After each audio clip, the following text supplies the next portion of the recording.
Montrons-le, ce livre-là. Donc, Mélancolie identitaire, une année à lire Mathieu Bock-Côté. Tout d'abord, pourquoi Mathieu Bock-Côté? Ça aurait pu être n'importe quel chroniqueur un peu de droite, j'imagine. Ça aurait pu être Richard Martineau, Lise Ravary, Denise Bombardier. Ça, pourquoi avoir focusé sur le bon vieux Mathieu en particulier? C'est une excellente question. En fait, comme je te disais avant que l'émission commence, je ne sais pas pourquoi j'ai fait ce livre-là. Seul mon psychanalyste pourrait me le dire et j'en ai pas. Donc là, je suis un peu coincé. Mais quand même, à la question précise que tu viens de poser, en prenant les points de comparaison que tu as nommés, je dirais c'est parce que Mathieu Bock-Côté est au moins... et, contrairement aux autres, écrit. Ouais, il s'exprime bien, il écrit bien. Il écrit des livres, il a des prétentions intellectuelles, et donc il est aussi prolifique. Si on veut lire, parce que je me suis vraiment donné comme... Au début du livre, je dis j'ai fait comme Morgan Spurlock qui a fait le documentaire Super Size Me. C'est le monsieur... qui s'était imposé pendant 1 mois de manger tous les jours, 3 fois par jour, des repas chez McDonald's. Pour voir les effets, c'est un excellent documentaire, pour voir les effets de la bouffe de McDo sur son métabolisme. Alors moi, j'ai fait la même chose. J'ai vraiment ça, je tiens à le dire, c'est pas du tout un artifice. J'ai vraiment, tous les jours, je me suis imposé de lire Mathieu Bock-Côté. Il écrit tous les jours, Mathieu Bock-Côté? Non, mais okay. Il écrit beaucoup. Il y a du Mathieu... Si on compte ce qu'il met sur son blog du Journal de Montréal, ses chroniques. Son blog, ses chroniques, OK. Sa chronique dans le Figaro. Ouais. C'est beaucoup. Puis quand il y avait des creux, je me suis... Bon, en plus, il a fait un livre dans l'année où à la fin de mon année, il a sorti son livre « L'Empire du politiquement correct ». Fait que tu as lu ça aussi. Ouais, ça, je l'ai lu parce que ça faisait partie de ma méthodologie. Mais j'ai bien entendu aussi lu ce qu'il avait écrit avant. Donc j'étais... mais ça, c'était plus arbitraire comme démarche, ma méthode. Ouais. Et donc, j'avais de quoi lire tous les jours. Il y a des journées où il y avait tellement de choses qui sortaient en même temps que j'avais de la difficulté à tout lire ce qu'il y avait. Ouais. C'est pas arrivé souvent, mais c'est arrivé par moments. Il écrit plus vite qu'on peut le lire.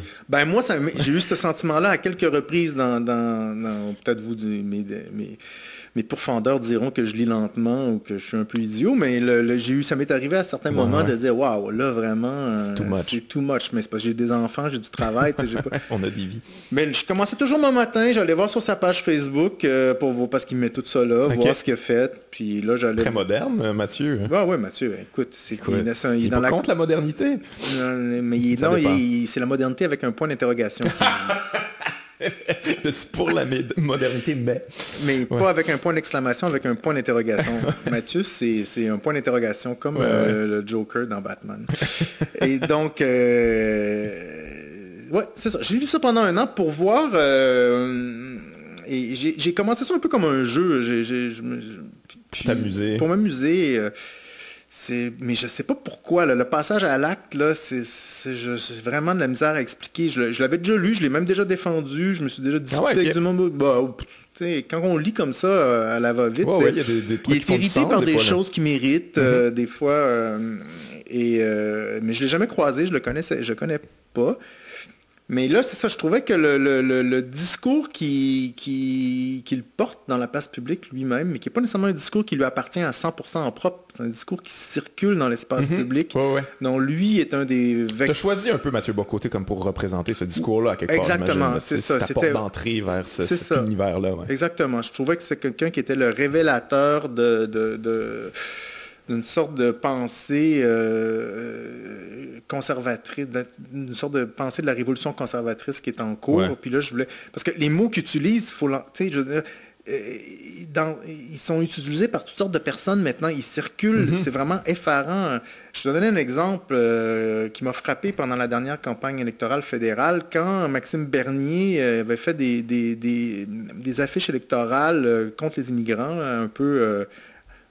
comment on pourrait dire, plus que terre à terre. Mais bon. basique, disons. Maxime Bernier, donc, a fait du Maxime Bernier. Là, il y a eu... ils ont été vandalisés, puis je pense que la compagnie les a retirés. Ah, je savais pas. Et donc, ou quelque chose comme ça. Je me souviens plus exactement de la chaîne des événements, mais ce qui est surtout important, c'est qu'il a crié à la censure. Et là, il a fait des tweets où il criait à la censure, mais dans la phraséologie, c'est la même que Mathieu Bock-Côté, la censure des progressistes totalitaires, bien-pensants. Et Maxime Bernier, c'est un libertarien. Mathieu Bock-Côté, c'est pas un libertarien. Mais c'est les mêmes mots. la même colère, le même ressentiment qui passe dans... Et là, ça me fascine. Et donc, c'est ça. J'ai pris Mathieu Bock-Côté comme personnification de ce discours-là, parce que... aussi, il est assez présent, il est assez volubile, et puis on lui prête une grande intelligence. Moi, j'ai quand même, on l'a comparé Denise Bombardier l'a comparé à un joueur de football américain. Quand elle aime Denise. Hein? Mathieu Bock-Côté, cet homme au physique d'un joueur de football américain. Ça, c'est assez fascinant, mais bon, Mathieu Bock-Côté a aussi dit que la biographie de Denise Bombardier était un chef-d'œuvre. Je veux dire, dans le Journal de Montréal, c'est comme une société de complaisance mutuelle. Je veux dire, on se flatte le dos mutuellement. Puis, on a appris de Catherine Dorion que c'était quand même assez obligé aussi. On soutient l'actionnaire. c'est bien important. Mais aussi, quand même, plein de gens à l'extérieur vont dire, voilà, c'est le plus grand intellectuel du Québec, c'est formidable. Dans le Figaro, qui est une autre société de complaisance mutuelle, on l'a comparé à Balzac. Cool. Pourquoi pas? Et on a dit, je sais pas, qu'il y a quelque chose Balzac. qu'il y a quelque chose qui tient de Raymond Aron en lutte contre, je sais pas trop, et de Machiavel. En tout cas, il y a toutes sortes de... C'est juste une surenchère. Là, je me suis dit, Ils sont très contents, les Français, de l'avoir, Mathieu Bock-Côté. C'est rafraîchissant pour eux autres. Ils trouvent ça exotique aussi. Là. Il vient du Québec, puis tout ça. Ils adorent Mathieu Bock-Côté. Mais c'est comme un Éric Zemmour à visage humain. C'est-à-dire qu'il il porte le même genre de discours, on pourrait dire, au sens très très large du terme, mais avec une bonhomie. Oui, c'est ça. Ouais. Puis il est quand même sympathique, le Mathieu. Quand je dis ça... On dirait que tu as envie de manger à une bonne table avec lui. Là, là maintenant, moi, je pense que bon vin, ça sera plus possible, lui et moi, autour d'une bavette à l'échalote à Paris, mais avant, pourquoi pas? Tu vois, je suis sûr que j'aurais été capable, avant d'avoir écrit ce livre-là, de passer une bonne soirée avec lui. S'il y a un peu d'humour, peut-être après, mais un jour. Il y a même l'humour, Mathieu, je pense. Et donc, il y a comme... Moi, je connais des gens qui laïssent pour mourir, puis quand je le dis, écoutez, là, il est quand même... Il est tellement content il jouit tellement de ce qu'il produit comme discours qu'il y a quelque chose de plaisant. Moi, j'ai pas été du tout dans la haine. J'ai eu du plaisir. Des fois, j'ai eu du plaisir à le trouver franchement bête, mais drôle. Mais je le trouve... il peut attirer la sympathie. Je comprends que les Français, ils le trouvent intéressant pour ça. Après ça, moi, j'ai l'impression que Mathieu Bock-Côté arrive avec une recette qui peut leur plaire parce que, au fond, la guerre culturelle dans laquelle il est engagé, c'est une guerre qui sévit en Amérique du Nord depuis 50 ans. Puis nous, on est au Québec, on est à 60 km de la frontière américaine. Il fait juste traduire en français les termes d'un débat qui est vieux de 60 ans, de 55 ans à peu près en Amérique du Nord, puis qui s'installe en France depuis une dizaine d'années. Ça fait qu'il y a comme 40 ans d'avance sur la France, puis il lit l'anglais plus que les Français. Et donc, c'est l'américanisation du débat public français qui amène... Bien exprimé en français, qui amène un Nord-Américain.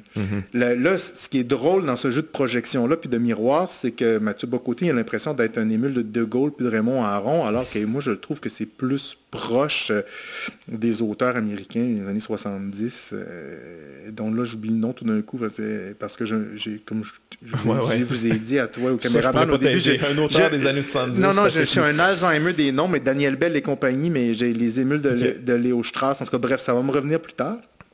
Non, j'ai un trou de mémoire. Et donc, mais bon, il amène ce type de discours-là en France. Il y a comme un jeu de miroir intéressant. Mais je pense que ce qui plaît aux Français, mais là, ça reste...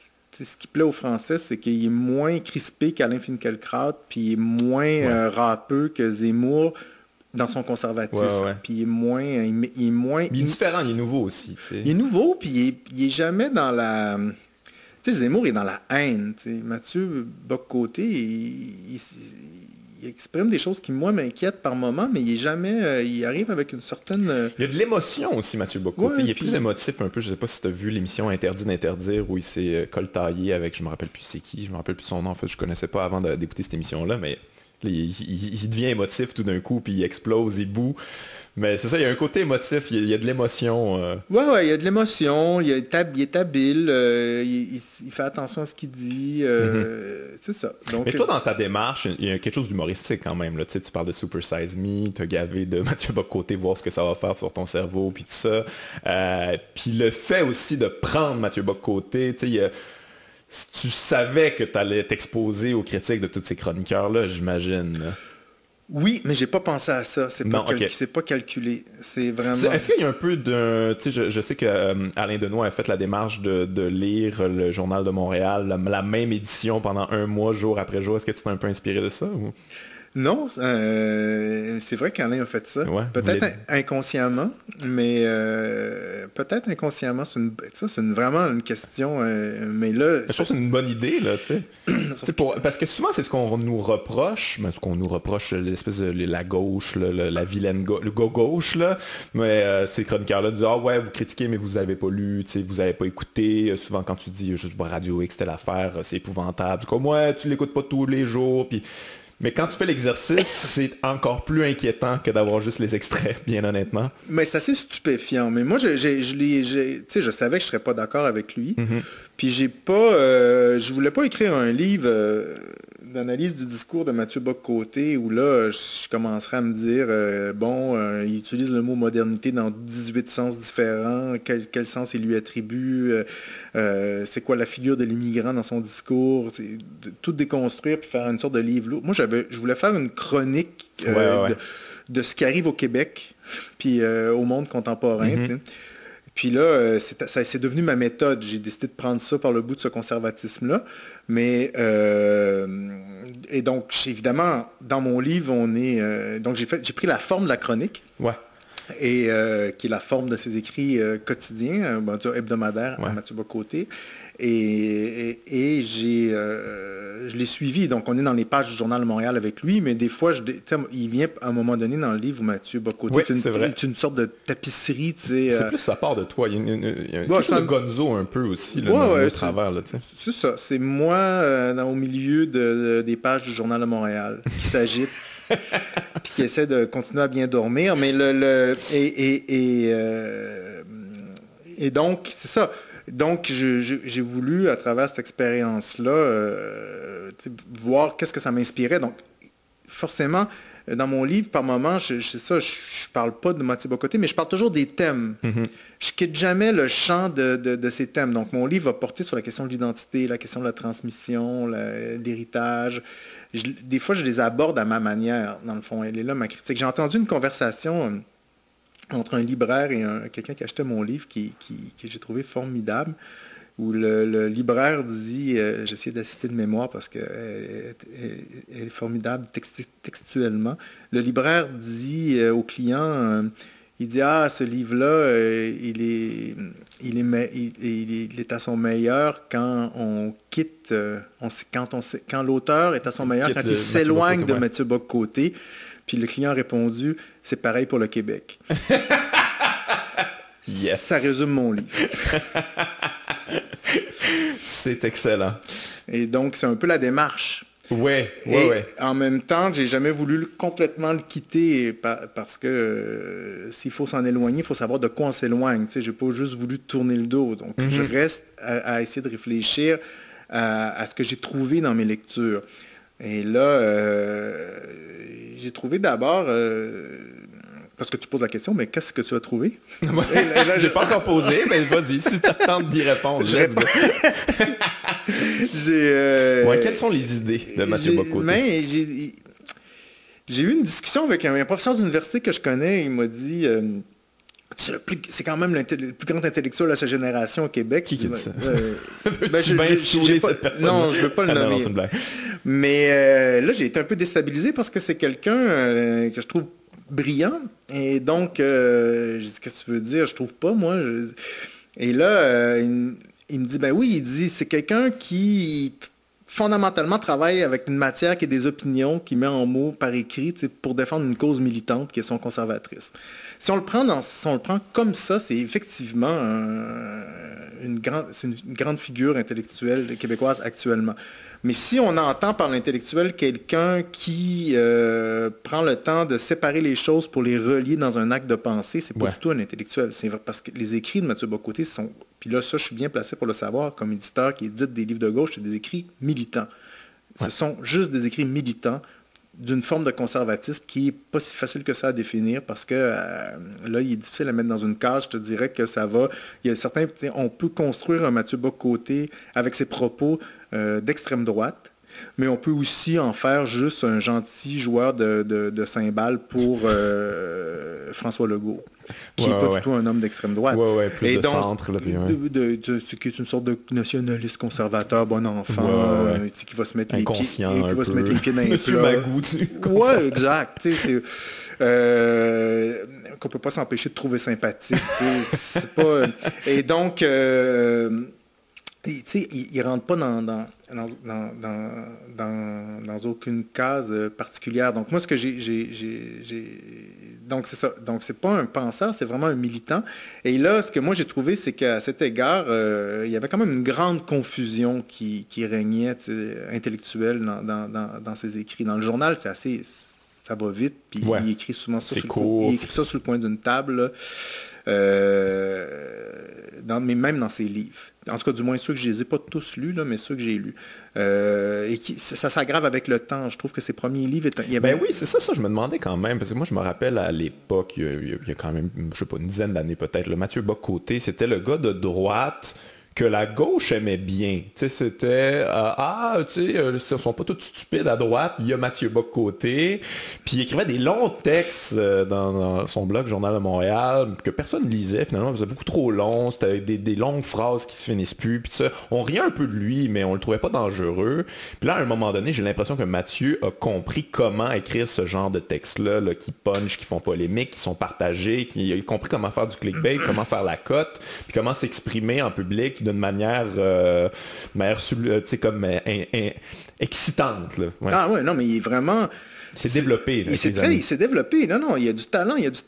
Mais c'est pas... En même temps, on se demande c'est qui cette affaire-là? Parce que c'est quoi cette affaire-là? C'est qui ce personnage-là? Qu'est-ce qu'il veut? C'est quoi son projet? C'est pas un sociologue. Il fait pas de sociologie. Ça, je veux dire... Mais il y a une formation de sociologue. Oui, il y a une formation de sociologue. Mais je veux dire, on peut être médecin puis peut pratiquer la médecine. Là. Lui, ben, il est sociologue puis il la pratique plus. J'imagine que ça le sert, mais il n'y a pas de... Je veux dire, il n'y a pas d'études empiriques. Il n'y a pas non plus de travail d'érudition sur la société dont il parle. Elle est assez désincarnée. Il est dans une guerre culturelle, il parle juste des mœurs.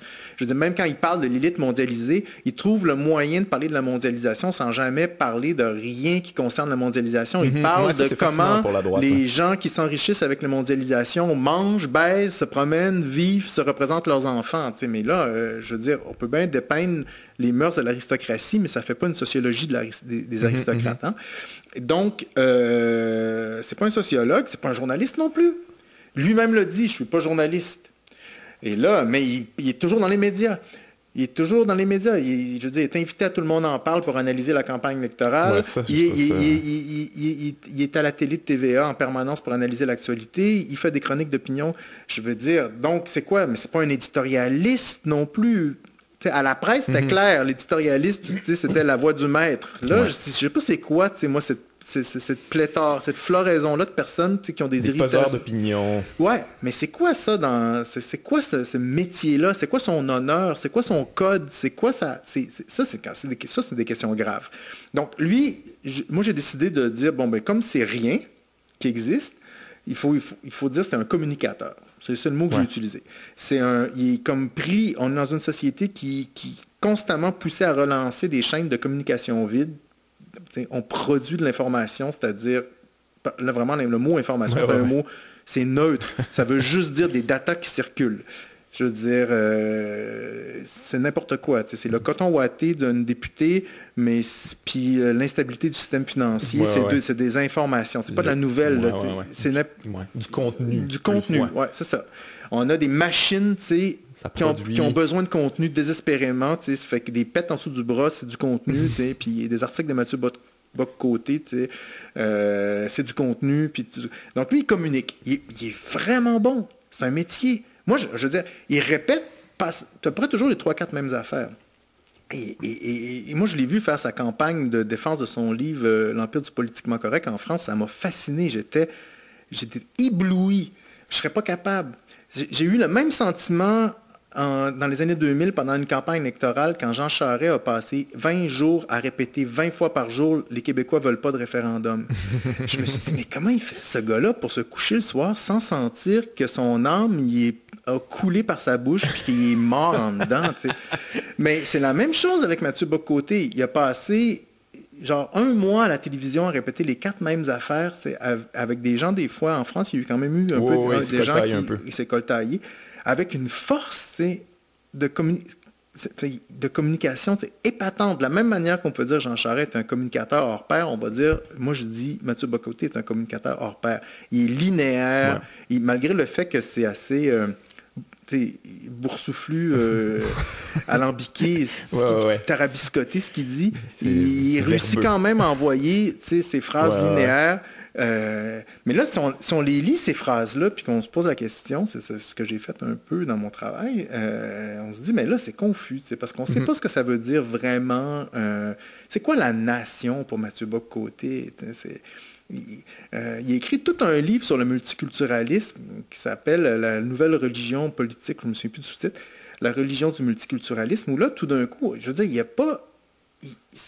On comprend pas vraiment ce que ça veut dire, le multiculturalisme, quand on lit ce livre-là.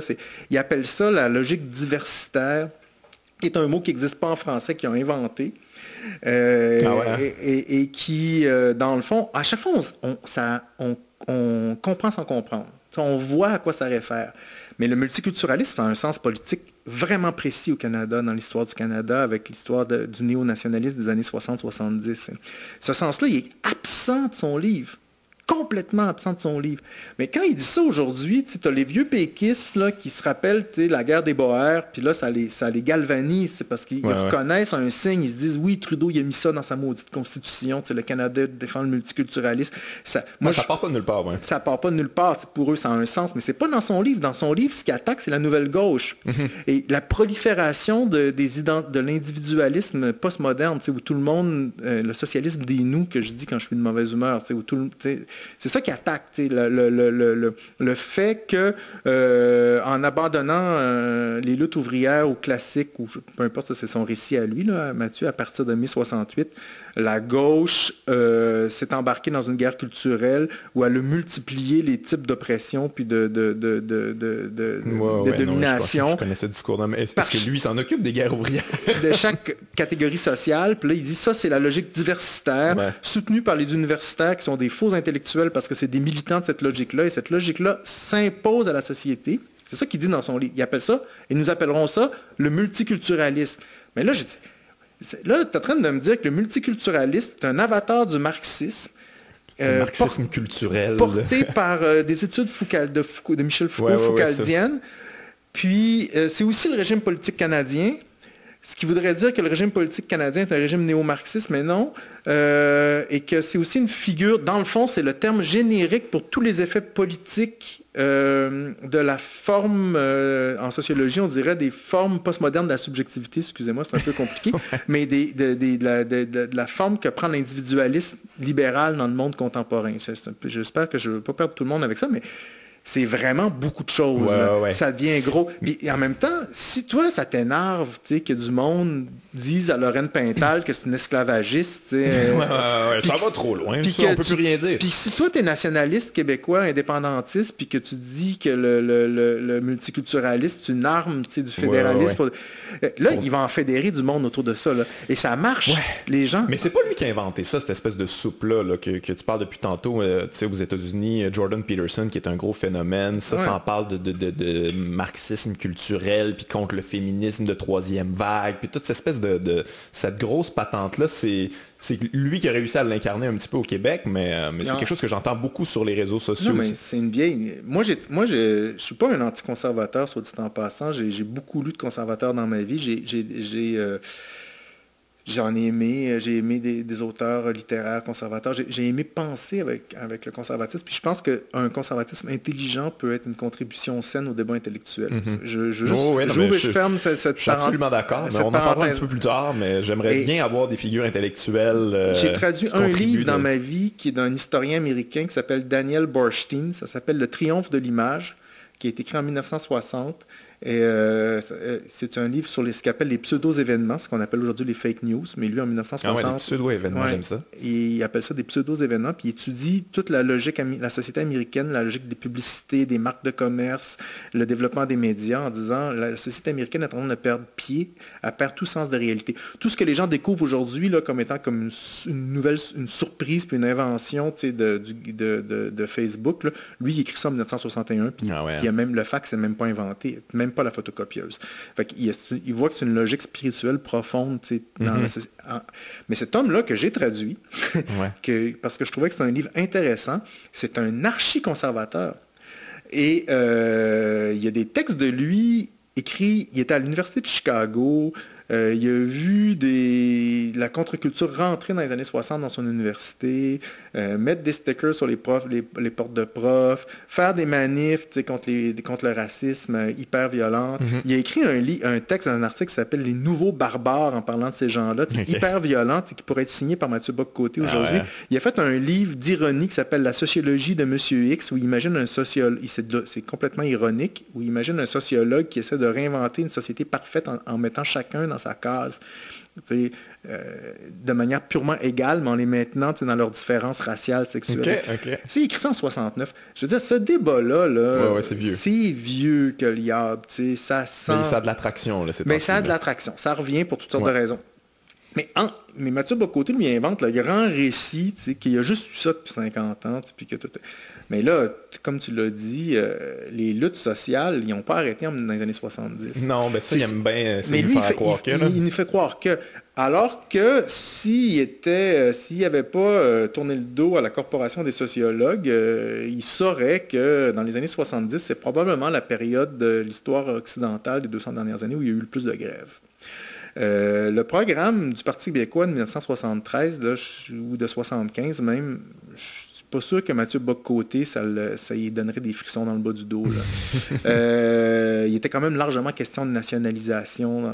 Je veux dire, Mitterrand a pris le pouvoir en 80. La première chose qu'il a faite, c'est lancer un ministère de l'extension du service public où il était question de nationaliser toutes les banques de France pour domestiquer le capital et démocratiser le crédit.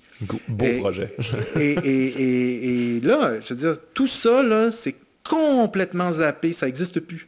Ça n'a jamais existé. Ça a disparu. On se croirait en train de lire un journal chinois, tu sais, où est-ce que... ça ne veut pas dire que ce qu'il raconte n'existe pas. Non, mais il choisit. C'est vraiment un cherry pick. Mais c'est ça, t'en parles dans ton livre, mais il se construit une espèce de vision, une espèce d'utopie du passé, d'un passé qu'il n'a pas nécessairement vécu. Là. Il est assez jeune, Mathieu Bock-Côté. Il a quel âge? Il est né en 1980, je pense, donc c'est ça, il a 40 ans. Ça fait que on dirait qu'il s'est inventé une espèce de vision, une espèce de passé auquel il faudrait retourner, mais qui n'existe pas vraiment finalement, là, qui a évacué tout ce qu'il n'aime pas de ce passé-là. T'sais. En fait, c'est ça que j'ai de la misère à déterminer, c'est quoi la pensée, qu'est-ce qu'il veut? Mais c'est ça que j'essayais de... Là, on est dans une longue conversation, on a 1 heure, ça fait que je lance des pistes. On va essayer de trouver. Je fais ce qu'il ne faut pas que je fasse si je fais une entrevue de 10 minutes à la radio, où là, il faudrait que je lance des coups directs. Mais quand je dis, voilà, on lit un livre sur le multiculturalisme où dans le fond, beaucoup de choses affectives sont menées, beaucoup de choses sont attaquées, puis là, si on est en colère contre les moralistes de gauche, là, des fois, il y a des gens, on a l'impression qu'ils sont en train de réinventer le calvinisme, puis qui veulent transformer l'UQAM en une nouvelle Genève. Là. Ça arrive des fois, on a cette impression-là. Et là, si cette impression-là nous marque beaucoup, là, on suit Mathieu Bock-Côté. Mais il est très contre. Oui, il est contre, exactement. Il est contre. Donc, tous ces livres tiennent leur cohérence du fait qu'il est contre. Ce qui fait que ces concepts, comme le multiculturalisme, ce que je viens de dire, ben, il est assez vaseux, son concept du multiculturalisme. On ne comprend pas trop ce que c'est. Au final, ce que ça veut juste dire, c'est qu'on vit dans une société où, dans le fond, les identités l'emportent sur l'identité au singulier. Mais là, ça nous amène à la question, mais c'est quoi l'identité au sens... Et là, c'est quoi ce maudit nous-là dont tu nous parles tout le temps? Mais là, on n'a pas plus de définition de la nation chez Mathieu Bock-Côté. Moi, la définition la plus conservatrice que je connais de la nation, ça date du 17e siècle, au moment où la monarchie française se constitue, puis ça dit la nation, la nation est organisée, c'est la société organisée dans ses institutions. Elle se décline dans ses institutions. On la voit que dans ses institutions. Okay. Mais Mathieu Bock-Côté, il en appelle tout le temps à la hiérarchie sociale, mais ça n'intervient jamais dans ses analyses, ni positivement, ni négativement, parce qu'il étudie juste les mœurs. Donc, on ne sait pas c'est quoi la nation. C'est une chose pour laquelle les individus peuvent se sacrifier dans la guerre, par exemple. Il va dire ça. La nation, c'est quoi d'autre? C'est une réalité existentielle. Donc, c'est toujours nommé comme une évidence immédiate qu'on ne sent jamais plus intensément que quand elle est menacée. Tu vois, c'est la majorité historique francophone, c'est le plus précis qu'on va se rendre, à mon avis, dans son... Et donc, et là, dans son livre, dans un de ses livres, je pense que c'est celui sur le multiculturalisme, il y a une phrase qui m'a vraiment fasciné parce qu'il dit « Ah, l'État-nation moderne. L'État moderne a, dans le fond, rendu la nation consciente d'elle-même. » Il dit ça. Et là, c'est une phrase formidable parce que si on s'y arrête, on se dit « Mais là, attends un petit peu. Qu'est-ce que ça veut dire? » Ça veut dire que la nation, on sait ce que c'est juste dans l'État. Ouais. Donc, c'est l'État, comme dirait Simone Veil. La nation, c'est l'État, dit ça Simone Veil. Mais pourquoi tu ne nous en parles jamais de l'État? Parce que l'État tel qu'il est, tel que les néo-nationalistes l'ont construit, tu ne l'aimes pas. Ouais. Tu ne l'aimes pas. Et en même temps, dans tes textes, tu nous dis complètement le contraire quand tu parles de la nation, parce que tu nous dis qu'il y a une permanence française, il y a une permanence de la majorité historique québécoise. Mais c'est quoi cette permanence-là? Puis là, des fois, il va évoquer dans un geste qui rappelle Lionel Groulx, la Nouvelle-France. Qui aime bien, d'ailleurs, ouais. Oui, il y a un côté, oui, il l'aime beaucoup. Mais il n'aime pas ça qu'on dise. On peut pas le dire qu'il l'aime. On peut le dire, mais tu sais, Groulx... C'est son amour secret. Groulx, c'est quand même, c'est un personnage important de l'histoire du Québec, tu sais, qu'il faut considérer. Mais c'est aussi quelqu'un qui a je veux dire, ses livres d'histoire ont peu de valeur. C'est souvent, il y a beaucoup de fabulation chez Groulx, puis il y a énormément de racisme. Ouais. Mais moi, je veux pas... autre époque. Ouais, je veux dire, je veux pas disqualifier un auteur parce qu'il était raciste en 1920. Oui, c'est une autre époque, mais il y avait beaucoup de monde qui était contre le racisme en 1920. Oui, non, on n'était pas obligé d'être raciste en 1920. On n'est jamais obligé. Non, mais je veux dire, monsieur laïcité, là, la France, la République française, l'égalité, je veux dire, ces idéaux-là, c'était contre ça. Donc Groulx n'était pas vraiment du bon bord d'histoire, je dirais. Mais c'est pas très important. C'est juste qu'il invente des personnages mythiques souvent, comme son Dollard des Ormeaux, son Jacques Cartier. Jacques Ferron a bien démontré que le Jacques Cartier de Groulx était une véritable farce. Et il dit des choses sur les Indiens qui sont les Amérindiens qui sont pas très... c'est des préjugés, mais il est grossi, il est content de... Mais donc, oui, Groulx. Donc, la nation, ça serait nos ancêtres, les Gaulois, tu vois. Mais c'est jamais clair. Donc, ces concepts sont confus. Et là, après ça, ça fait que ça le rend très pusillanime parce que, ou peu courageux, parce que dans le fond, défendant des concepts flous, parce que dans le fond, il avance toujours contre. Il va parler de dénationalisation. Ce qui détruit la nation, ça, il sait ce que c'est. Ce qui détruit le sens commun, ça, il va en fait. Il y a toujours une liste d'idiots très utile qui lui permettent de montrer que quand même, la gauche s'est rendue des fous. Ouais. Et puis comme il y a des fous à gauche, c'est formidable, tu sais. Et quand comme il n'est pas capable de nous dire c'est quoi la nation, puis comme il est contre ce que le Québec est devenu, ça c'est une des thèses de mon livre, là, il est vraiment contre ce que le Québec est devenu dans les années 60-70. On pourra en reparler plus tard. Là, il a défini par la négative. C'est la dénationalisation. Mais là, c'est pas une définition, ça. C'est pas donc, ça devient assez vide quand on rentre dans le milieu. Et là, le Québec qui aime, c'est ça qui est formidable. Moi, je suis né au Québec. C'est mon pays, tu sais. Je l'aime raisonnablement, je dirais. Et donc, on sait pas c'est quoi le Québec qui aime. Ouais. Il l'aime, ça c'est clair. Puis c'est un indépendantiste, ça c'est clair. Mais il n'en parle jamais. Moi, c'est quelque chose qui m'a fait... ça c'est fascinant. Mais ça c'est à peu près tous les chroniqueurs, tous ces chroniqueurs-là. Le Québec, la culture, ça, mais jamais ils vont consommer la culture québécoise, jamais ils vont défendre les gens, en fait. C'est les concepts, ils sont bien utiles, c'est des outils, mais les gens qui forment ce concept-là, qui forment la nation, ils en ont rien à foutre. Non, quand ils en parlent juste de ceux qui n'aiment pas. Ouais. Donc là, on est dans une situation assez paradoxale où, dans le fond, il aime l'idée d'aimer le Québec. Mais le Québec lui-même... Non. Tu sais, ces artistes sont un peu tarés. Ouais. Ces intellectuels sont un peu perdus. Dans le fond, on était bien avant. Mais un avant fantasmé. Un avant fantasmé. Puis en même temps, le Québec est toujours le Québec. Puis la seule chose qui peut arriver à nous en dire, c'est que, il dit ça de la France ou du Québec, il dit, dans le fond, le Québec est devenu étranger à lui-même. C'est devenu étranger à nous-mêmes. Okay. Il est vraiment là-dedans. Donc là, il est en train de dire, dans le fond, j'aime le Québec, mais le Québec tel qu'il est, lui, il est étranger au Québec que j'aime. Moi, je voudrais pas être sa femme. S'il aime sa femme comme il aime le Québec, là, c'est vraiment un truc abstrait. C'est jamais clair. C'est pas clair, tu sais, c'est comme... Mais je doute pas de sa sincérité. Ouais, ok, moi, je me demandais ça justement. Est-ce que tu doutes de... Tu sais, moi, ces chroniqueurs-là, je doute souvent de leur sincérité. Lui, non. Lui, c'est incarné, tu penses. Lui, ça part d'un endroit sincère. C'est un vrai indépendantiste, là. Ouais, on peut pas y enlever. C'est ce que je veux dire. Ça, ouais. je doute pas de ça, là. Mais de la manière qui écrit ses livres, la manière qu'il sait exciter l'opinion publique, qui sait être populiste, là, finalement, Mathieu Bock-Côté, plus qu'avant, je trouve, il a quand même emmagasiné ces codes-là. Est-ce que... c'est plus devenu un anticommuniste malade, là, que, il n'y a plus de communisme aujourd'hui, mais je prends l'expression juste pour pas. Mais, tu sais, Rumilly, qui est un intellectuel conservateur, on a publié une biographie sur lui qui est important qui était le sous-titre de notre biographie, c'est L'homme de Duplessis, qui a fait plusieurs livres, l'histoire de Sillery, l'histoire du Québec, mais qui a été dans l'Action française. C'est un Français qui a émigré au Québec parce qu'il trouvait que le Québec avait plus conservé le fond culturel de la monarchie française qu'en France, qui était devenue vachement trop républicaine. Maintenant, les conservateurs, vu que la monarchie, c'est plus à la mode, ils affectent d'aimer la République, mais ça, c'est une autre histoire. Rumilly, donc, avait écrit un livre en 1955 qui s'appelle « L'infiltration gauchiste du Canada français ». C'est formidable. Je l'ai entendu en 1955. Là. Okay. Et là, on était vraiment dans l'idée, c'est le macartisme, c'est la droite radicale nord-américaine, l'anticommuniste. Et là, c'était Radio-Canada, Pierre-Éliott Trudeau, c'est un communiste de salon, Radio-Canada, voilà, c'est quoi cette affaire-là? C'est un vecteur de diffusion des idées communistes. Et là, écoute, c'est complètement fou parce que tu remplaces communiste par progressiste, puis c'est du copier-coller avec le discours qui circule en ce moment à droite. T'sais. Ah, puis t'entends encore le mot communiste aussi. Oui, là, mais des fois mais c'est un peu obsolète, suranné comme expression. Mais il se gêne pas quand même. Pas.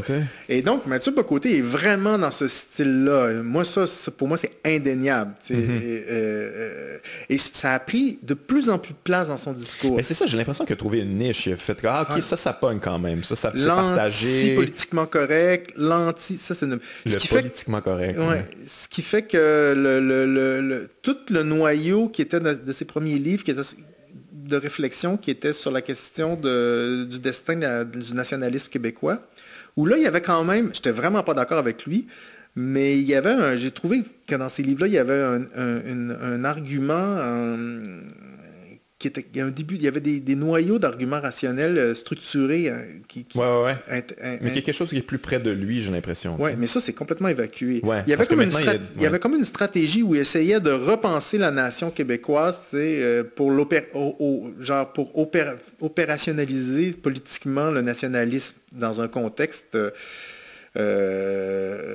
post-référendaire. Parce que dans le fond, ce qui est arrivé au mouvement nationaliste québécois, c'est qu'ils ont perdu 2 référendums, puis tout l'élan de la Révolution tranquille, puis du néo-nationalisme qui devait aboutir logiquement à l'indépendance. C'était comme son point d'aboutissement logique, son écho intellectuellement cohérent. Mais l'histoire, elle n'est pas toujours intellectuellement. Et là, après 2 fois non, ça devient il y a un problème structurel, objectif. Ça, être indépendantiste ou souverainiste, ça devient un acte de volontarisme parce qu'on n'a plus Je veux dire, la démocratie a parlé. On n'a plus un élan historique. Et Mathieu Bock-Côté a trouvé, dans le fond, dans le repli vers une vieille forme de nationalisme, une façon d'ancrer ce discours-là. Et c'est pas complètement... Moi, je pense que c'est un désastre à mains égards, mais c'est pas... C'est pas ça qui va nous mener... Mais politiquement, c'est pas farfelu, parce que le volontarisme a des limites. Sociologiquement, si je regarde ça à distance... Donc, d'une certaine manière, on pourrait dire, moi, j'ai voté en 95, puis après le référendum, c'était assez clair pour tout le monde qu'il y aurait un prix à payer pour cette défaite-là. D'une certaine manière, on pourrait dire, ben là, on sait c'est quoi le prix à payer, c'est Mathieu Bock-Côté. Et là, ça vous apprendra, gang, qu'à dire oui. Peut-être qu'on aurait gagné en 95 si on avait pu faire une projection futuriste. Mais c'est pas juste des Mathieu Bock-Côté, c'est des François Legault, c'est oui, mais ils sont c'est ça, mais François Legault, c'est typique, là. Qui lit Mathieu Bock-Côté, ça, c'est assez fascinant. Non seulement il le lit, mais la semaine dernière, dans l'espèce de dérapage sur le programme Expérience Québec, quel nom farfelu. Mais quand à un moment donné, à la stupéfaction de tous les analystes qui... bien pensants, radio-canadiens, progressistes et communistes. Il a dit à un moment donné, François Legault, il a dit « Ouais, les chambres de commerce, ils veulent des immigrants pour baisser les salaires. » Fait que non seulement il le lit, mais il lance les lignes. Et ça, c'est parce que ça, c'est une des thèses. C'est une des thèses de ces gens-là ultra-conservateurs, c'est qu'il y aurait une... J'ai déjà lu cette phrase-là qui est tellement drôle. Ils sont drôles. Je suis plus de la misère à les haïr parce que je les trouve drôles. Ils parlent de la hausse naturelle des salaires.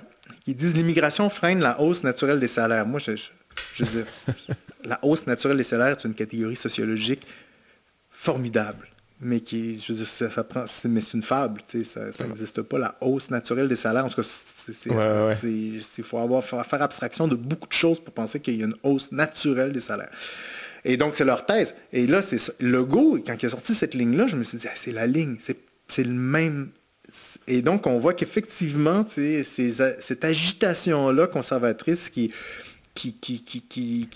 peut prospérer au sens économique du terme dans le monde des communications parce qu'elle est utile, elle anime le débat, elle fait des clickbait, elle fédère toutes les formes de ressentiment autour d'elle, elle compense son vide, son absence de cohérence, dans le fond, par justement, elle le remplit, par l'association et la fédération de plusieurs formes distinctes de ressentiment puis de crainte. C'est ça qui est quand même assez... Mais puis là, ça a intégré mais tout ça, ça rentre dans le discours politique après, puis ça fait des lois. Fait que ça, c'est quand même quelque chose... Mais c'est fascinant, ça veut dire que François Legault considère que c'est un intellectuel sérieux. Mathieu Bock-Côté, il lit ça, il trouve ça... Il trouve ça... il s'en aperçoit peut-être même pas. Non, mais je veux dire, si... Non, il a l'air un peu d'homme. Non, mais c'est culturellement, on se met à dire des mots des fois, c'est pas nous qui les avons inventés. Je veux dire, l'époque pèse sur nous. Oui, non, mais complètement.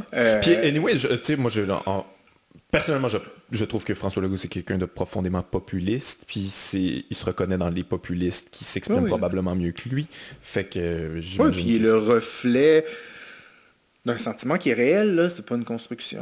François Legault, je veux dire, il y a quelque chose d'organique, là. C'est comme les verres de farine, ça goûte la farine. François Legault, il goûte son électorat, là.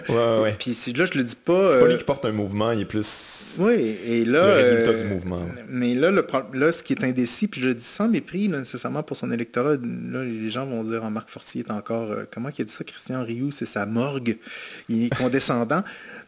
Mais le problème, c'est le problème de la démagogie. C'est qu'on est tous un peu stupides. Là. C'est pas moi le premier, peut-être plus que les autres même, diront ceux qui m'aiment pas. Mais la démagogie, elle flatte toujours, dans le fond, ce qui devrait être réprimé. Ouais. Et en même temps, où elle laisse des inquiétudes, elle attire pas le meilleur de des inquiétudes qui peuvent être réelles. Donc là, François Legault... Son nationalisme, c'est vraiment un nationalisme d'impuissance. Mais parce que le Québec n'est pas devenu un pays. Et donc là, les Canadiens français, c'est comme si on voulait...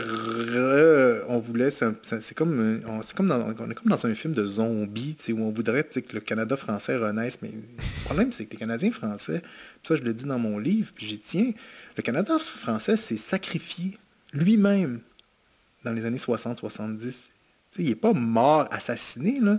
Mon grand-père se disait Canadien-Français toute sa vie. Je trouvais toujours ça cute. Moi, je me suis toujours dit Québécois. Je me suis jamais même...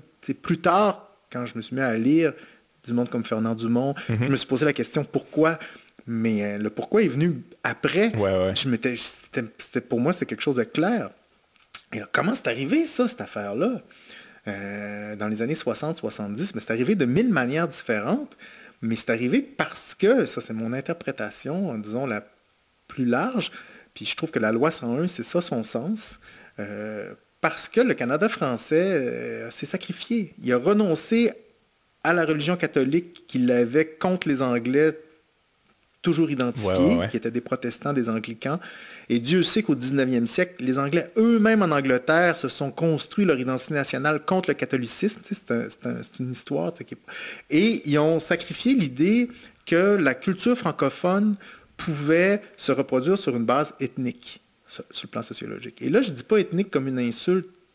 Moi, je suis un ethnologue. J'ai beaucoup de respect c'est les formes les plus simples, les plus élémentaires, les plus profondes, les plus vieilles d'être humain. La parenté, la filiation, l'alliance.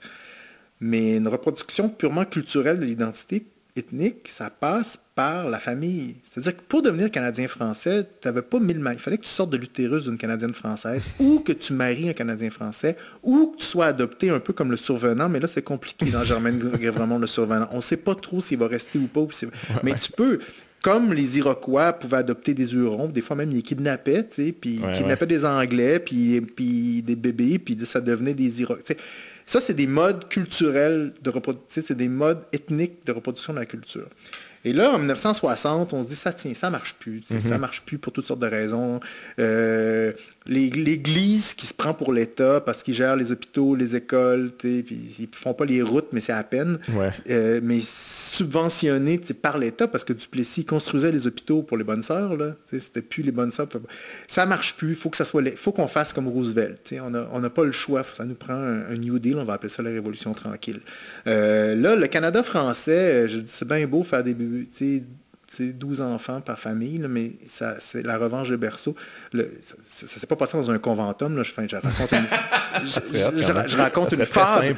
Mais le Canada français, c'est une position ambiguë, c'est une position de survivance. On veut vivre. Il y avait un élan. Et on veut s'ouvrir à l'autre à l'intérieur de nous. Je vais dire ça comme ça. Et assurer la reproduction du fait français en Amérique du Nord sur des bases plus larges que la culture primaire de ce qu'on appelle le Québécois de souche. Mais on ne veut pas le Québécois de souche, donc le Canadien français s'est sacrifié, une sécurité quand même, en se disant, ben là, maintenant, je mets mes billes dans l'État. Un peu comme les Juifs en Israël, si tu veux, avec une histoire moins tragique. Et en même temps, moi, la manière que je reconstruis ça, c'est une histoire... là, je trouve la loi 101 là-dessus est exemplaire. C'est que ce sacrifice-là va nous autoriser politiquement à exiger des autres qu'ils participent à cette culture-là. Tu vois? On abandonne quelque chose, mais vous allez abandonner quelque chose aussi. Je veux dire, le sacrifice dans un rituel anthropologique, ça donne toujours un surcroît d'être. On égorge des agneaux pour avoir un surcroît de prospérité, sous une autre forme. On ne va pas le manger tout de suite. Lui, on va le donner. Fait qu'on donne quelque chose, mais parce qu'on se dit... il va y avoir une réciprocité générale en retour. Indéterminé, on ne sait pas ce que ça veut dire. On ne sait pas vraiment ce que ça veut dire. Mais puis, en 1976, ils ne peuvent pas savoir ce que ça veut dire. Il n'y a pas tant d'immigrants. Mais on se dit, maintenant... Les Italiens, on en a vu, là, ils sont rentrés après la guerre. Là, eux, on les rentre par la médiation de l'école dans la société québécoise. Puis là, ça va devenir quelque chose d'autre. Puis là, ça fait peur au monde en ce moment, là, c'est quelque chose d'autre, là, parce qu'ils rentrent 50 000 immigrants par année. Puis là, on se dit, mais là, il y a la culture première, elle commence... canadienne-française qui est morte dans les années 70, à mon avis, qui s'est sacrifiée, elle se dilue dans quelque chose de neuf, qui est en train de devenir quelque chose de neuf. Moi, je suis pour qu'on conserve la mémoire du Canada français, mais pour moi, c'est une mémoire essentiellement intellectuelle. C'est un souvenir important. Ça nous a construit, mais ça nous a construit, c'est là dans... Mais je suis vraiment, je veux dire, je suis un fervent défenseur de l'histoire et de la mémoire historique. Mais là, il faut vivre avec le fait qu'on a décidé que cette culture-là francophone, elle s'exposait à l'autre, puis c'est ça qui lui donnerait sa force. Ouais. Et c'est là que je trouve vraiment tragique le discours conservateur puis le repli identitaire, parce qu'ils sont en train de détruire ce projet-là, qui est le projet du Québec, pour faire revivre quelque chose qui ne pourra jamais revivre. Et donc, je ne sais pas du tout où ça s'en va. Je ne peux pas savoir. Peut-être qu'ils veulent tous qu'on devienne des Cris, parce que les Cris vivent sous un mode... Leur identité, à cause de la loi sur les Indiens, est ethnique. Ouais. Mais même ça n'a aucun sens. Il y a vraiment quelque chose qui à mon avis... Mais là, c'est indéterminé. Je peux pas... Mais c'est fou. Moi, je trouve ça fou. Mais c'est intéressant ce que tu dis. Ça éclaire un peu ce que je me posais comme question, puis on en a parlé un petit peu tantôt. Je me suis toujours demandé, c'était quoi ce Québec-là, justement, qui voulait... On veut revenir dans le passé, finalement, parce que ces voix-là qui s'expriment sur le Québec, l'identité du Québec, puis tout ça, c'est toujours les premiers à ne pas être intéressés, finalement, à la culture québécoise, à cette force-là, cette diversité-là. Ça les a jamais vraiment... Tu sais, je veux dire, c'est des gens qui vont au Tim Hortons, puis au Burger King, puis qui consomment absolument rien de québécois, qui sont pas intéressés tant que ça, mais c'est comme une espèce d'idée ancienne, finalement, là, qui les fédère. Là. Mais moi, je veux dire, je veux pas me... Quand Ignace Talby chante Momie de Pauline Julien, ça les émeut pas. Non, mais c'est ça, c'est fascinant. Moi, ça m'a fait... c'est la force du Québec dans toute sa splendeur. Capoter d'entendre la première fois que j'ai vu cette vidéo-là, puis je l'aime cette chanson-là, puis je me suis dit, mais Simonac, ça marche, là. Pourquoi ils pissent sur ça? C'est quoi leur problème de santé mentale? C'est quoi leur peur? De quoi ils ont peur, ces gens-là? Oui, OK, il y a des femmes qui arrivent du Maghreb avec des voiles sur la tête.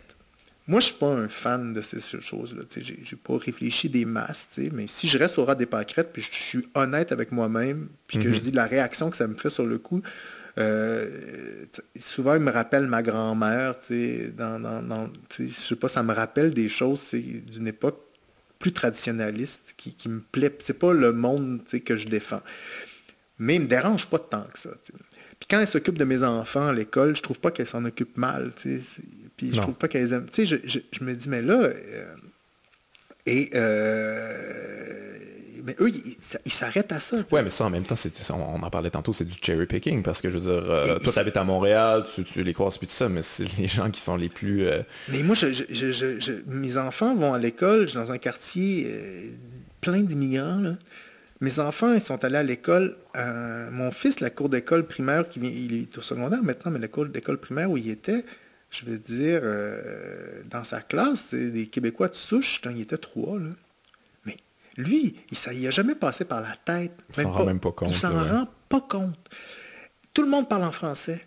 Moi, je vais jouer au hockey avec ces gens-là. J'ai un petit texte qui n'est pas le meilleur de mon livre, mais j'ai tenu à regarder. Ça très bien. Moi, je vais jouer au hockey le dimanche avec mon fils puis ses amis, puis mon voisin qui a 60 ans, qui vient de Rivière-du-Loup. Puis on va à patinoire, puis là, il y a 2 Anglos qui me parlent en français, 2 Arabes avec qui je joue, des Haïtiens, des filles. Ça, c'est cool, c'est nouveau. Moi, quand j'étais petit, je jouais au hockey, mais jamais une fille qui jouait au hockey avec nous. Ils sont toutes jeunes, les filles sont bien meilleures que moi, parce que moi, je suis un vieux crouton, je patine, j'ai plus de souffle. Puis ils sont super bonnes, ils jouent au hockey, tu vois, les Haïtiens, tout mélangé, puis tout québécois. Puis là, le gars de Rivière-du-Loup, qui est mon voisin, en sortant, il me dit « Ah, ça me rappelle quand j'étais jeune. » Mais c'est sûr que l'Haïtien qui est là, ça peut pas y rappeler quand il est... Ben lui, oui, il est né ici, mais tu sais, son père, admettons, sa mère, admettons, qui est né, ses parents sont nés à Port-au-Prince, admettons, on fait cette fiction-là, ou l'Arabe, admettons que ses parents sont nés au Maroc, il peut pas rentrer chez lui en disant « Papa, je viens de vivre quelque chose que tu as vécu quand tu es jeune. » vieille partie de hockey. Ouais, c'est ça. Mais ça se passe pareil. Bon, c'est le hockey, tu vas me dire. Même dans Mordecai-Richler, les Canadiens français sont merveilleux parce qu'ils comptent des buts pour le Canadien. C'est peut-être une base restreinte. Mais moi, je le vois à l'école, tu sais, avec les amis de mes enfants, ils sont en train de... Ça, c'est quelque chose sur lequel que j'ai découvert en écrivant ce livre-là, en fait. C'est que la réponse est au présent. Ça a l'air de la pop psycho, là, mais là, je pense que je le dis même philosophiquement. La réponse à cette question-là est au présent. Puis les Mathieu Bock-Côté puis les progressistes, ils sont tous les deux perdus. Leur défaut, c'est que la nostalgie d'un passé qui n'a jamais existé. ou la projection complètement utopiste dans un futur qui n'existera jamais, ça peut être deux formes stimulantes, deux formes de stimulation intéressantes de l'imagination, puis ça peut permettre de voir des choses, puis de comprendre des choses, puis d'agir sur le présent. Mais la réponse au problème, elle se trouve quand même ici, au présent.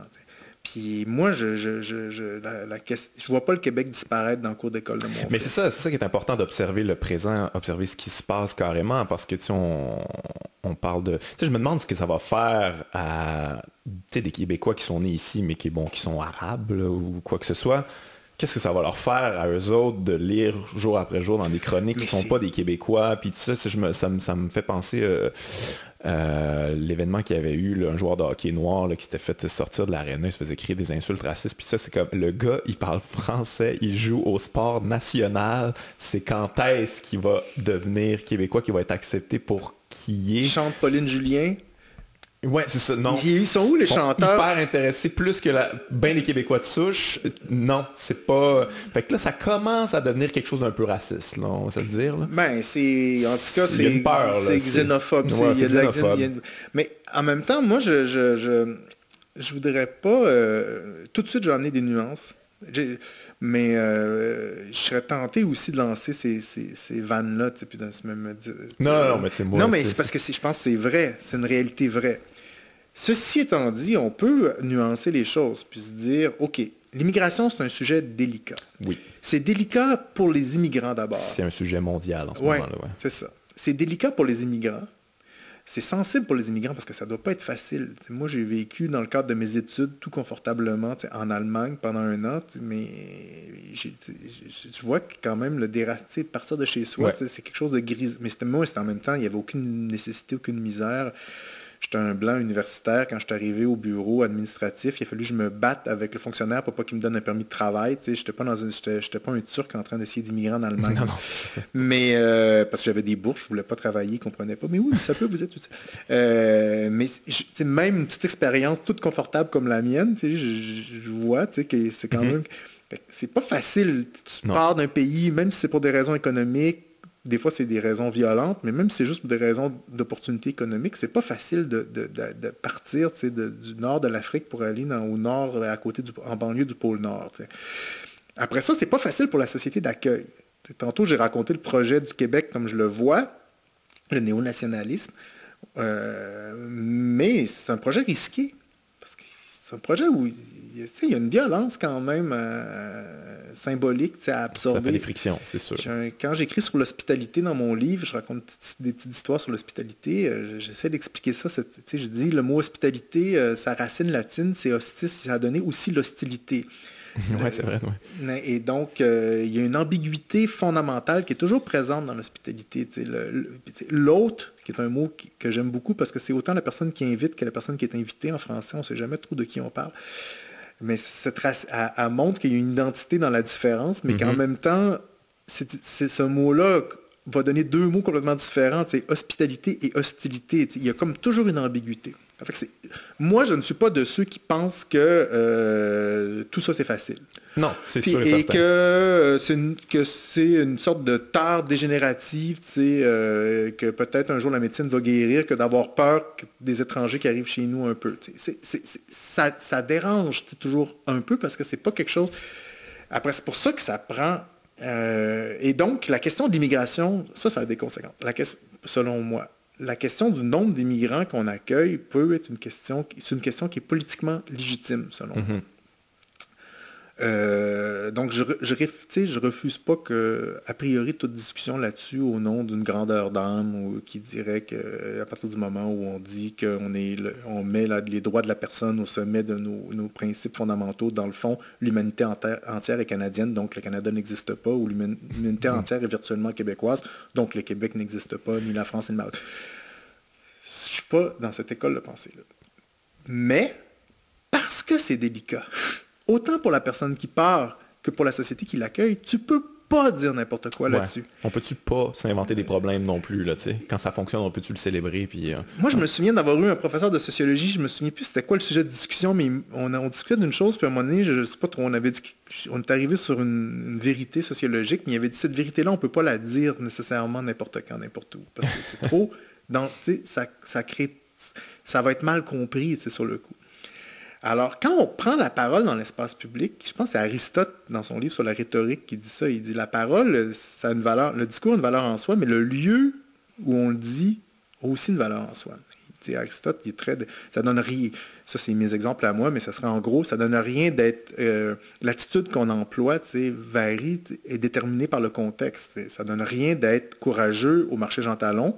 Ça ne donne absolument rien de vouloir épargner des sous sur un champ de bataille. Et donc, quand on parle d'immigration, qui est un sujet délicat pour tout le monde, on ne peut pas jouer les bouts de feu. Ça n'a aucun sens. Et c'est là que ça devient de la démagogie. Et c'est là que je trouve ça inquiétant, parce que je me dis, le discours de Mathieu Bock-Côté sur l'immigration est par moments terrible. Et ce qui est un peu... et là où ça devient compliqué, c'est que lui, il dit, si je dis que c'est terrible, lui, il est toujours en train de dire, vous êtes en train de me censurer, parce qu'il n'y a pas moyen d'en parler, parce que vous allez me dire que c'est terrible, vous allez me dire que je suis raciste, vous allez me dire que c'est xénophobe, vous allez me sortir hors, vous allez faire de moi un ennemi, vous allez criminaliser ma parole, et vous allez la sortir hors du cercle des choses raisonnables qui peuvent être entendues. Mais en même temps, j'ai presque sacré. En même temps, le gars, il écrit quand même que c'est une menace existentielle puis que le Québec est rendu étranger à lui-même. Il écrit quand même, ne nous soumettons pas quand il parle du voile puis qu'il associe ça à l'islamisme.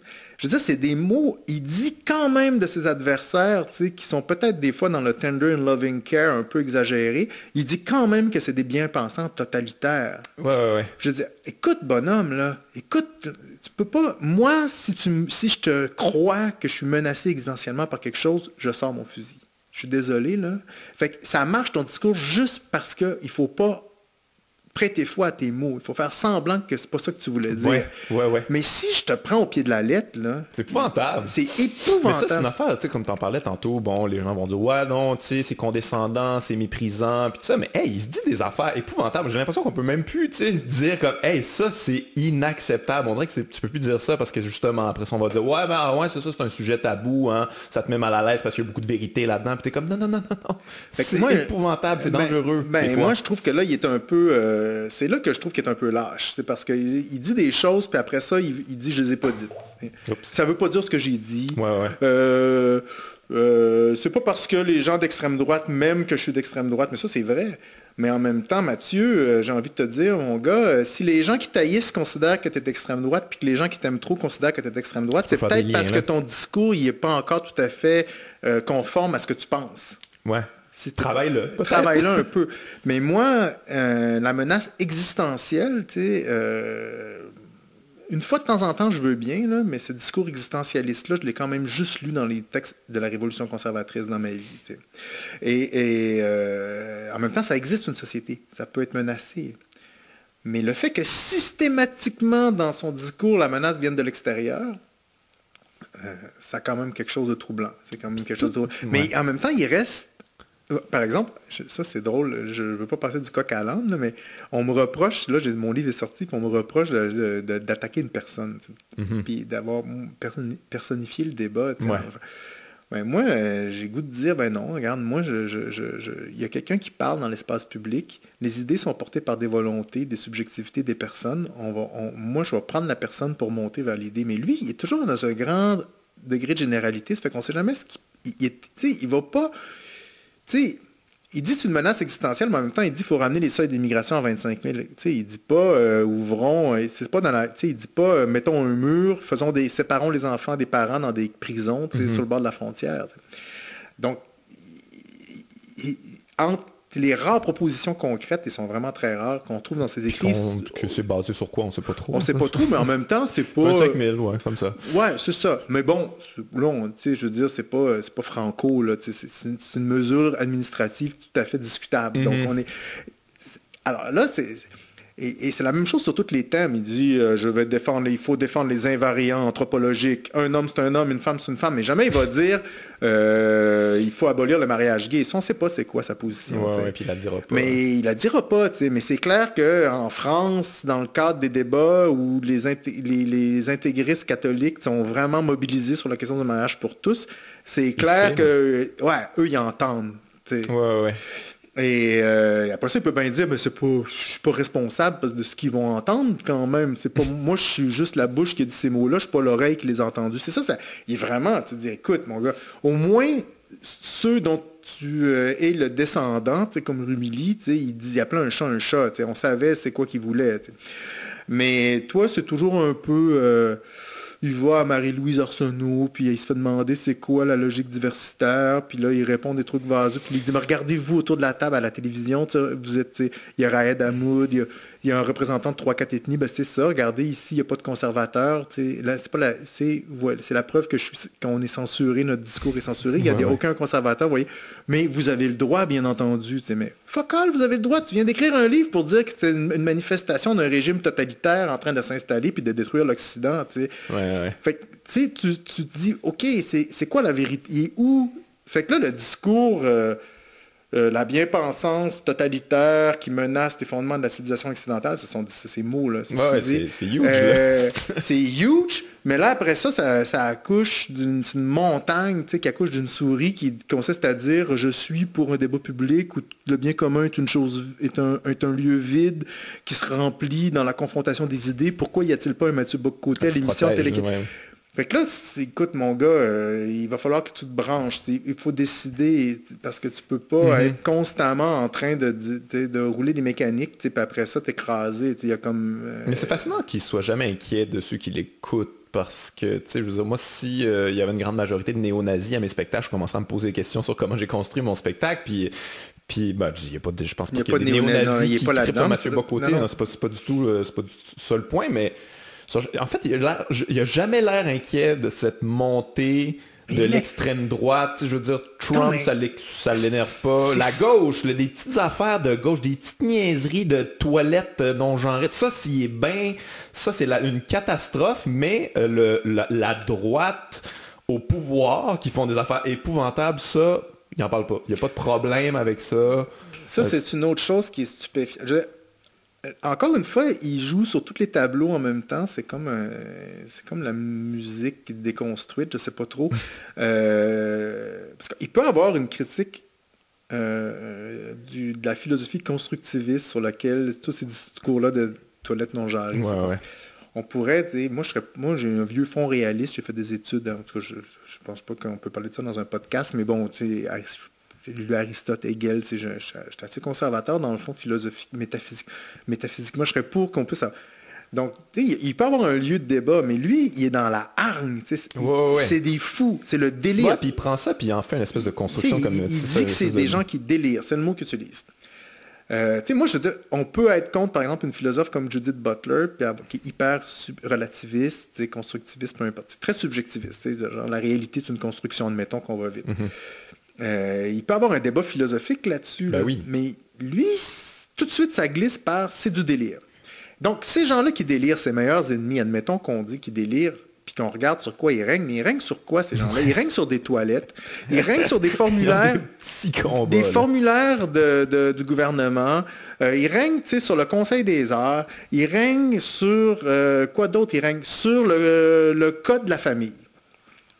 Ça, c'est là, sa tyrannie, elle est là, tu sais. Ce qui fait que là, puis il règne aussi, admettons, sur la question des discours postcoloniaux, admettons le racisme.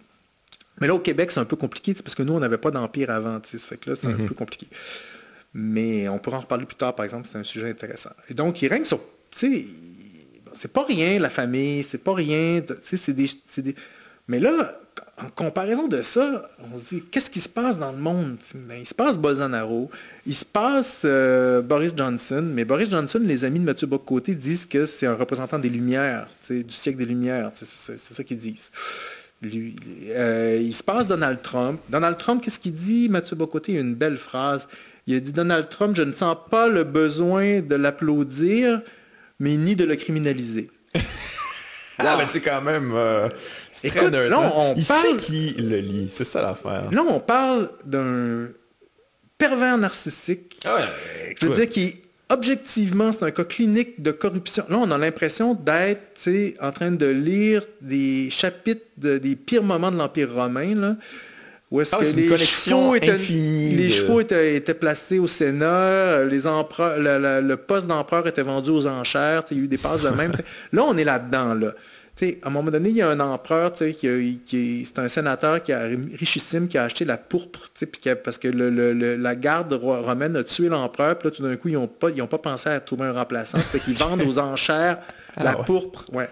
Puis il y a quelqu'un qui l'achète, puis là, il regrette tout de suite à l'instant d'après de l'avoir acheté parce qu'il réalise que quand tu obtiens le pouvoir de cette manière-là, tu ne vas pas vivre longtemps. Ouais. Mais Donald Trump, c'est ça, là, c'est un milliardaire qui s'est acheté la présidence de la première puissance militaire industrielle au monde.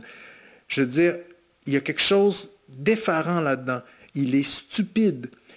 Tout ce qu'il dit est objectivement stupide. Et lui, la seule chose qu'il trouve à dire, c'est... Mi-figue, mi-raisin. Je ne vais pas l'applaudir, évidemment, parce qu'il sait bien qu'il est stupide, mais je ne vais pas non plus le criminaliser ou quelque chose comme ça, le critiquer ou le criminaliser. C'est criminaliser. Donc, je ne vais pas dire qu'il est stupide. Parce que, et c'est là qu'on touche, excuse-moi, je parle beaucoup, mais c'est là qu'on touche à quelque chose, mais moi, ça me fascine, ça m'a fasciné toute l'année. Ils sont là, ils disent, regardez comment la gauche politiquement correcte rend tout le monde fou, puis ça place des fous au pouvoir. C'est le résultat de... Mais ces fous-là, mon gars, c'est toi qui joues du tambour pour eux, là. Toi, tu es leur intellectuel organique, alors, évidemment, Mathieu Bocoté va dire, je suis pas Bolsonaro, mais... si on prend ça de manière large, c'est ton discours conservateur qui alimente, qui souffle sur ces braises-là. Partout dans le monde. Ça fait que tu as une responsabilité dans cette bêtise-là. Et donc, c'est là qu'il devient inquiétant. Tout seul, Mathieu Bocoté n'est pas très inquiétant, c'est juste un personnage. Mais là, le vide conceptuel, à une époque où autant de bêtises prend le pouvoir, soutenu par des puissances économiques, parce qu'ils n'arrivent pas de nulle part, ces bêtises-là. C'est pas juste la colère de des banlieusards qui ont mal digéré leur café de Tim Hortons. Là, ils sont soutenus, ils ont de l'argent. Bolsonaro, c'est les grands propriétaires terriens qui veulent brûler l'Amazonie. Ils ont du monde derrière eux puissant. Il y a des intérêts. Tous ces gens-là, il n'y a rien à dire sur eux. Il fait juste dire, c'est la preuve que j'ai raison, que les universitaires de gauche sont débiles, puis ils sont tellement débiles que le pouvoir est rendu débile, mais en même temps, les amis de Mathieu Bock-Côté qui écrivent sur le populisme de droite disent que c'est des représentants. Il y a plus d'intelligence dans Boris Johnson que dans Corbyn. Donc, leur haine, leur anticommunisme, c'est du macartisme. Là. On est vraiment dans ce modèle-là. Là. Cet anticommunisme-là primaire ou les amène à soutenir toutes sortes de personnes. Ils vont rentrer toutes dans leur prisme, en fait. Tout est... Ils les soutiennent. Ils n'ont jamais rien à dire contre. Ils n'ont jamais rien à dire sur, non plus, sur qu'est-ce que c'est, qu'est-ce que ça représente. Leur analyse, c'est de dire c'est de la faute aux gauchistes. Et là, c'est de la faute aux toilettes transgenres. C'est de la faute, au genre, au queer. Comme là, à un moment donné, tu te dis, écoute, là, il y a quelque chose qui cloche sociologiquement. Il y a quelque chose de vraiment... étrange là-dedans. Puis Christian Rioux, qui a répondu à mon livre dans Le Devoir la semaine dernière, il a fait la même chose. Puis il dit, regardez, la gauche est larguée, c'est rendu une petite élite de bobos de salon. Le peuple vote pour les populistes de droite. Il vote aussi pour, puis les populistes de gauche, mais eux, c'est... Et là, tu sais jamais quand ils disent ça, si ça veut dire, c'est la faute à la gauche si on est pris avec un problème réel qui est le populisme de droite, ou si, dans le fond, ils sont pas en train de... Ou s'ils sont pas vraiment contents que le populisme de droite l'emporte. Parce que même si c'est un peu des clowns, ils vont quand même passer les lois qu'on veut. Moi, je pense que c'est la deuxième option. Je pense aussi. Mais bon, en même temps, là, il faut extrapoler. Parce qu'il n'y aura jamais un article de Mathieu Bock-Côté qui va dire Bolsonaro, Trump, Orban, good job. Thanks. Je l'aurais pas fait de même. Mais il n'y a jamais un article contre. Et c'est comme... Mais il aime bien le go, par exemple. Là, c'est plus soft un peu. C'est soft, plus québécois. Puis là, il remet le nationalisme, c'est fantastique. Il va baisser les seuils d'immigration. On a parlé beaucoup de Mathieu Bock-Côté, mais il y a d'autres choses dans ton livre quand même. J'ai envie d'en parler en terminant, là, parce que je veux pas qu'on jase juste de Mathieu Bock-Côté, parce qu'à un moment donné, c'est ça. On peut avoir fait le tour assez rapidement. Moi, ça m'a bien fait rire de te parler de... T'as rencontré Slavoj Žižek. J'ai trouvé ça bien drôle comme anecdote. C'est dans quel contexte que tu l'as rencontré? Ben, moi, j'ai vraiment construit mon livre. Comme Jacques Ferron, il y a deux mots que j'aime beaucoup, des escarmouches et des historiettes. Donc, il y a plein de petites histoires. C'est assez drôle puis badin quand même comme ouvrage, je tiens à le dire parce que je veux que tous tes auditeurs l'achètent. Mais oui, il y a des bouts très drôles. Il y a des histoires, je raconte la vie de mon arrière-grand-oncle qui a fait la Première Guerre mondiale, la mort de Pierre Vallière et Slavoj Žižek, il y a 3 textes sur l'Allemagne. Slavoj Žižek, je l'ai si t'avais pas peur un petit peu d'embarquer là-dedans, le nazisme, puis tout ça peut être avec le nationalisme, puis ça... je trouvais ça intéressant d'aborder ça parce que c'est un thème qui revient souvent, là, c'est comme tu dis, j'emprunte les thèmes au discours conservateur, ils sont beaucoup dans la réflexion de... eux, ils font beaucoup de textes pour dire que la gauche va ramener le totalitarisme, donc le stalinisme. Oui. Puis beaucoup de textes pour dire que la peste brune, il n'y a aucun danger. C'est quoi ce délire-là? C'est de l'anachronisme. Donc là, moi, j'ai un peu réfléchi là-dessus. Mais Žižek, lui, je l'ai rencontré. Žižek, c'est un intellectuel assez comique.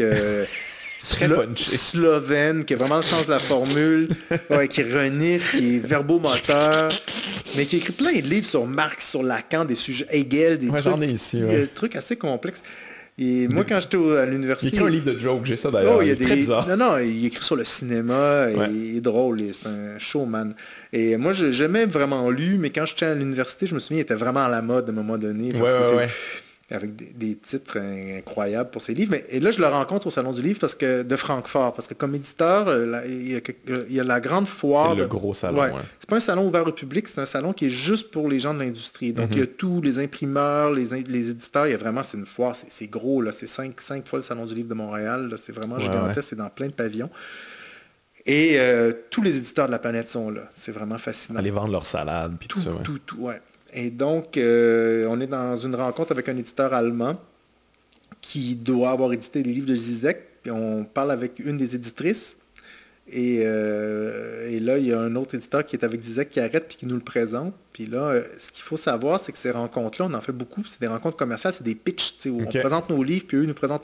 On cherche à vendre les droits pour traduction à l'étranger, puis on achète des droits. Puis ça va vite. C'est comme du speed dating. Mais lui, il est là pourquoi? Pour vendre son ouvrage? Il doit être ça. Des fois, il y a des petites conférences avec certains auteurs plus connus. Il y a un petit peu d'animation et tout. Et donc, il nous le présente, c'est une courtoisie normale. Mais là, lui, non, il commence son show. T'sais. Puis là, on a une demi-heure. Il a pris genre 18 minutes ou 20 minutes à nous faire tout un show que là, je raconte. Je ne veux pas raconter ça ici. C'est assez drôle. Il nous dit vraiment, je veux dire, il a commencé à nous dire... Ah ouais, écoute, il nous a raconté la vie sexuelle d'Atatürk... l'avantage... Mais vous l'avez pas starté. Il est starté tout seul. Il est c'est comme une... on voulait qu'il s'en aille. Là, la fille qui était l'éditrice, elle avait un nom... Elle était noire, elle avait un nom africain. Et là, à un moment donné, il demande, c'est-tu du mandingue ou je sais pas trop, je me souviens plus. Puis là, il commence à y poser des questions, tu sais. Moi, je ne sais pas si cette fille-là est dans l'Afrique, mais elle était, visiblement, c'est une Européenne. Elle parlait comme un parfait français, un parfait allemand. Je ne suis même pas capable de te dire si c'était allemande ou française. Ça faisait longtemps que...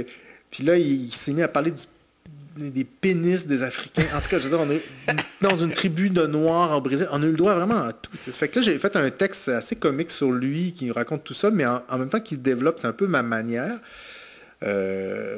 Qui débouche à la fin sur une réflexion sur la question du langage, du verbiage. Ouais. C'est qui est un thème de mon livre, beaucoup. Ces intellectuels spectacles. Là, exactement. Lui est de gauche. Donc, là, très de gauche. Donc, je fais pas juste frapper sur un clou là, dans mon truc. Là. Et c'est une ligne du livre qui revient souvent, que j'explore de différentes manières, comme dans celle-là, sur la question de l'usage de la parole dans l'espace public. Les clichés, c'est quelque chose que je trouve... La prolifération des clichés, c'est quelque chose qui m'épate beaucoup. Les clichés, c'est des phrases qui pensent à ta place. Mathieu Bock-Côté en produit beaucoup, la gauche en produit beaucoup aussi.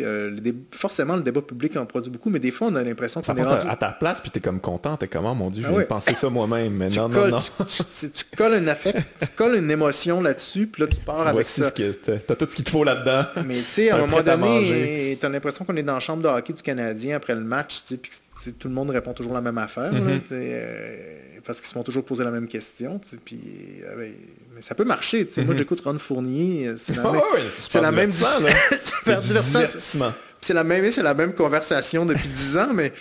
Il n'y a rien qui se règle. Puis, ouais, c'est toujours les mêmes trucs. Il n'y a rien, tu sais, mais ça marche. Tu écoutes ça, puis c'est comme... C'est zen, c'est toujours les mêmes répétitions. Moi, j'aime. C'est rassurant, c'est réconfortant. C'est vrai qu'il chante en plus. Ça, c'est chanson écœurant, Ron. Oh mon Dieu, je l'ai rencontré une fois, Ron Fournier. Il est pas décevant en personne, je te dis. Je suis sûr. Moi, c'est mon rêve, c'est qu'il parle d'un de nos livres. On a fait un livre sur le sport. Je me disais, il va peut-être en parler, mais il n'en a pas parlé. J'ai des fantasmes même. Ah non, il était écœurant. Il m'a fait une espèce de speech en disant de pas lâcher, puis de pas écouter les autres, puis il a fini en me donnant des becs s'il joue, puis il est parti. J'ai rien dit, là. J'ai pas rien starté, mais un peu comme Zizek, il part, il me parle de moi, blablabla. Il me fait un speech, genre, je sais pas, me craquer, puis il finit, il me donne des becs ses joues avec ses gros doigts, puis avec des bagues, puis il sent le parfum. Il est parti. Fascinant. Mais ouais, ça me fait penser, Slavoj Zizek. T'as-tu vu son débat contre Jordan Peterson? Ils ont fait ça? Non, j'ai eu ça après, mais ça exprime bien ce que tu viens de dire. Beaucoup de mots. C'est très verbeux, mais finalement quand tu essaies de décortiquer tout ça, il se dit pas vraiment grand chose. Il y en a un qui dit tes affaires-là à droite, un autre à gauche, puis finalement il te reste absolument rien de tout ça. Chacun est resté dans ses positions, puis chacun utilise l'autre pour se justifier dans ses positions. Il y a quelque chose de très particulier dans ces intellectuels spectacles-là qu'il y a de plus en plus. C'est quelque chose qui t'inquiète, toi? Ben, c'est quelque chose que je trouve impressionnant. Je pense que ça a toujours existé. Le débat public, c'est pas une... je veux dire, ça a toujours été un peu tumultueux. À l'université d'Heidelberg, en Allemagne, il y a dans la place publique, dans l'amphithéâtre, qui date du Moyen-Âge, il y a deux sièges avec une cloison, parce que pendant la querelle, il y avait des querelles philosophiques, la querelle des universaux, les moines se battaient. Je suis pas sûr que le débat levait intellectuellement. Donc, c'est pas comme... à Byzance, tu ne peux pas acheter un pain sans avoir une discussion sur la question de est-ce que le Fils procède du Père ou le Père procède du Fils dans la Sainte Trinité, puis ça finissait, puis tu te battais en te lançant des miches de pain. Je veux dire, il y a des débats, même avec des sujets très sérieux et un peu byzantins, justement. Donc, je ne sais pas si c'est à quel point, mais c'est nouveau. Donc, mais oui, je trouve ça impressionnant. Puis, je sais qu'en même temps, je sais qu'on va me le reprocher, par exemple, à moi, on va dire, t'as fait un livre contre Mathieu Bock-Côté. T'as joué leur jeu, finalement. Les gens qui t'aiment, les gens qui sont contre lui, tu vas convaincre personne. Ouais. Moi, mon pari, vu que ça fait longtemps qu'on se parle, maintenant, je peux dire toute la vérité. On est intime maintenant. Plus aucune ligne de presse, rien. Mon pari, c'est que j'ai écrit un essai littéraire qui raconte des histoires, puis qui, comme je disais tantôt, c'est quand je suis rendu ailleurs que c'est le meilleur dans mon livre, c'est qu'il y a beaucoup plus que ça dans ce que j'ai écrit. Dans mes escarmouches et mes historiens. C'était ton accroche, finalement. C'est ton clickbait, Mathieu Bock-Côté, pour qu'on lise le livre. Ouais, c'est ça. On peut dire ça, mais c'est plus que ça quand même. Parce que je pense qu'il représente un... Oui. Mais c'est clair que j'avais écrit un livre, Marc Fortier, 14 observations sur le temps qui passe. Je serais peut-être pas ici en train d'en parler avec toi. C'est sûr, il y a des chances. Tu parles d'intellectuel, il y a un chapitre quand même touchant, je trouve, sur Pierre Vallière. Ouais. Pourquoi tu as inclus ça? Pourquoi c'est important pour toi? Mais j'ai construit mon livre comme c'est une année à lire Mathieu Bock-Côté. Il y a une ligne chronologique qui est un peu, je dirais, elle est là, c'est pas si important que ça, mais je le lis tous les jours. Donc, le livre, on part au printemps, on finit au printemps. Ouais. Il y a un texte sur Noël. Il y a des moments où on est rendu dans l'année.